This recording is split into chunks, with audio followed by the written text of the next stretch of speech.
Good evening बच्चों। Unit 1 का ही एक पार्ट है जो लास्ट ईयर ऐड हुआ था सिलेबस में, बायो जियोकेमिकल साइकिल। ठीक है, इसकी वीडियो अपलोडेड नहीं है, मैंने बनाया हुआ है। तो इस बायो जियोकेमिकल साइकिल में क्वेश्चन आ भी सकता है, शॉर्ट नोट में भी आ सकता है, कंपलसरी क्वेश्चन में भी हो सकता है। ठीक है, तो हमारे पास 4 कार्बन साइकिल्स हम पढ़ेंगे, 4 बायो जियोकेमिकल साइकिल पढ़ेंगे, carbon cycle, nitrogen cycle, sulphur cycle and hydrological cycle. तो वाटर साइकिल को हम डिस्कस नहीं करेंगे क्योंकि वाटर साइकिल ऑलरेडी तुम लोगों को पता है, इवोपरेशन, प्रेसिपिटेशन और ये सब होता है। और ऑक्सीजन साइकिल भी कभी कभी एग्जाम में पूछ देते हैं, तो ऑक्सीजन साइकिल में भी रेस्पिरेशन, फोटोसिंथेसिस, ये सब हम डिस्कस कर देंगे। ठीक है, तो कार्बन साइकिल में सबसे पहले हम कार्बन साइकिल डिस्कस करेंगे। Carbon dioxide in air and water. ठीक है, फर्स्ट स्टेप क्या है कि वाटर और एयर में CO2 अवेलेबल है। ठीक है, तो अभी ये कार्बन डाइऑक्साइड का किस तरह कैसे करेंगे, फोटोसिंथेसिस होगा फर्स्ट स्टेप में। फोटोसिंथेसिस होने के बाद ऑर्गेनिक कंपाउंड्स ऑफ ऑटोट्रॉप्स के थ्रू चला जाएगा, फिर कंज्यूम्ड बाय हेटेरोट्रॉप्स। पहले ऑटोट्रॉप्स यानी प्लांट्स उसको ले लेंगे, फिर उसके बाद हेटेरोट्रॉप्स में यानी कि जो हेटेरोट्रॉप्स है उसमें जाएगा, फिर उसके बाद ये 2 वे से सेलुलर रेस्पिरेशन के थ्रू फिर कार्बन डाइऑक्साइड एयर में आ जाएगा। दूसरा वे है organic compounds of heterotrophs and decay by fungi and bacteria से फिर भी एयर एंड वाटर में मिल सकता है। नेक्स्ट इसके ऑर्गेनिक कंपाउंड्स जो होंगे, फॉसिलाइजेशन हो सकता है, फॉसिल्स बन सकते हैं। फॉसिल्स के बाद कोल एंड सॉइल में चेंज हो सकता है, कंबशन होगा, फिर again carbon dioxide air and water में जा सकता है। Cellular respiration and burning and decay के थ्रू भी carbon dioxide air and water में जाएगा और फॉसिल्स में भी बन सकता है। ठीक है, तो ये साइकिल थोड़ा ड्रॉ कर लेना तो बन जाएगा आराम से। ठीक है, नाइट्रोजन साइकिल सेकंड टफ है थोड़ा सा, सल्फर साइकिल भी टफ है। एक बार गो थ्रू हो जाना, अगर आएगा तो हमारे पास 100% मार्क्स को अचीव करने का पोर्शन रहेगा। ठीक है, तो हम इसको नाइट्रोजन साइकिल को भी डिस्कस करते हैं। नाइट्रोजन साइकिल, देखो नाइट्रोजन साइकिल में सबसे पहले एटमॉस्फेरिक नाइट्रोजन है। ठीक है, एटमॉस्फेरिक नाइट्रोजन जो है वो हमें कहाँ कहाँ से किस तरह सर्कुलेट हो रही है, देखो किस तरह बनना है, वॉल्केनिक एक्शन के थ्रू, फिर एटमॉस्फेरिक नाइट्रोजन में इग्निशियस रॉक्स जो होंगी वो वॉल्केनिक एक्शन के थ्रू एटमॉस्फेरिक में नाइट्रोजन सेट कर देंगे। ठीक है, सेकेंड ये आप सॉइल नाइट्रेट करके ये यहाँ पर है एक, और हमारे पास एटमॉस्फेरिक नाइट्रोजन थंडर लाइटनिंग के थ्रू सॉइल में जाएगी।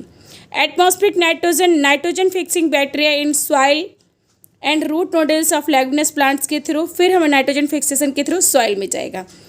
Blue green algae in sea and ocean, plants of animal protein इसमें जाएगा, फिर डेड ऑर्गेनिज्म में जाएगा, लॉस्ट टू मेराइन सेडिमेंट्स में ये वापस चला जाएगा। नाउ सॉइल नाइट्रेट किस तरह, नाइट्रेट फिर taken up by the plant root ले लेगा, प्लांट्स एंड एलिमेंट प्रोटीन में जाएगा, डेड ऑर्गेनिज्म फेजेस में जाएगा, इसको हम अमोनिफिकेशन प्रोसेस बोलते हैं। ठीक है, तो ये भी शॉर्ट नोट में पूछ देते हैं, अमोनिया में चेंज हो जाता है, तो soil nitrate change into ammonia. Now nitrite bacteria nitrate में चेंज कर देगा, डिनाइट्रिफिकेशन हो जाएगा अमोनिया का, नाइट्राइट से नाइट्राइट में चेंज होना डिनाइट्रिफिकेशन है, फिर नाइट्रेट बैक्टीरिया अगेन नाइट्रिफिकेशन में चेंज हो जाएगा, तो सॉइल नाइट्रेट बन जाता है। ठीक है, तो डिनाइट्रिफाइंग बैक्टीरिया इन बॉगी सॉइल। ठीक है, तो इस तरह हमारे पास ये सॉइल नाइट्रेट से डिनाइट्रिफाइंग बैक्टीरिया से एटमॉस्फेरिक नाइट्रोजन में भी जाएगा। ठीक है, एक बार ड्रॉ करेंगे तो ईजिली बन जाएगा ना। इसको हम देखो फिक्सेशन, इसमें स्टेप 1 है फिक्सेशन ऑफ नाइट्रोजन। नाइट्रोजन को फिक्स करने के लिए conversion of free nitrogen to useful nitrogen in terms of nitrogen fixation उसको बोलते हैं। तो माइक्रो ऑर्गेनिज्म लाइक राइजोबियम कर देता है, रूट नोडल्स में प्रेजेंट रहता है, एटमॉस्फेरिक थंडर से होता है, addition of compose and fertiliser से नाइट्रोजन फिक्स हो जाती है एटमॉस्फेयर में। Entry of nitrogen in plants and animals में, nitrates in the soil are absorbed by plants and elements, plants convert inorganic nitrate to organic proteins, the proteins from the plant enter the body of animals in the form of food. ठीक है, तो ये nitrogen किस तरह animals और plants में consume होगा। Next third step है ammonification and nitrification. Plants animal proteins ammonia में चेंज होगा, अमोनिफिकेशन उसको, फिर waste matter of animals and humus is treated by micro organism to convert into inorganic nitrates, nitrification बोलते हैं इसको। ठीक है, denitrification nitrate of soil, denitrifying bacteria work करेगा एंड फ्री नाइट्रोजन में चेंज कर देगा एटमॉस्फेयर में, तो उसको हम डिनाइट्रिफिकेशन कह देते हैं। नेक्स्ट सल्फर साइकिल है।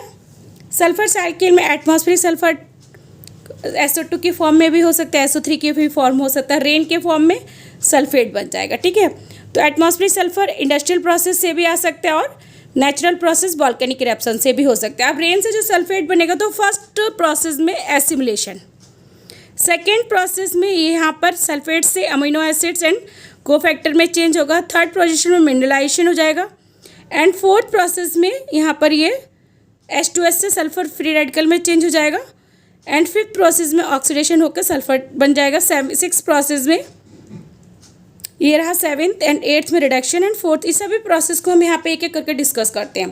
फर्स्ट प्रोसेस में sulphate is reduce to H2S, sulphate किस में रिड्यूस्ड होगा, H2S में, बाय सल्फेट रिड्यूसिंग बैक्टीरिया, जिसको सल्फर रिड्यूसिंग बैक्टीरिया SRB के through sulphate change into H2S, ठीक है, अमीनो एसिड को फैक्टर के थ्रू ये सल्फेट इसमें H2S में चेंज हो जाएगा। इस प्रोसेस को हम असिमुलेशन बोलते हैं। Some sulphate is assimilated by organism to form cell components such as amino acid and cofactors, ठीक है। कुछ सल्फेट जो होगा वो इस तरह अमीनो एसिड्स जाएगा, कोफैक्टर में H2S में चेंज होगा। कुछ सल्फेट एसिमुलेट हो जाएगा, एसिमुलेट होकर भी H2S में बाद में चेंज हो जाएगा, ठीक है। Organic sulphur is converted to H2S by mineralisation द्वारा ऑर्गेनिक कंपोनेंट चेंज हो जाएगा। H2S is transferred to element sulphur, अब H2S से क्या बन जाएगा, एलिमेंटल सल्फर, ठीक है। फिर sulphide oxidising bacteria convert sulphate elemental sulphur से सल्फेट आयन्स में चेंज कर देगा। An oxygenic phototropic bacteria also convert H2S to sulphate ion by elemental sulphur, elemental sulphur से ऑक्सीडेशन हो जाएगा ऑक्सीडाइजिंग बैक्टीरिया के थ्रू।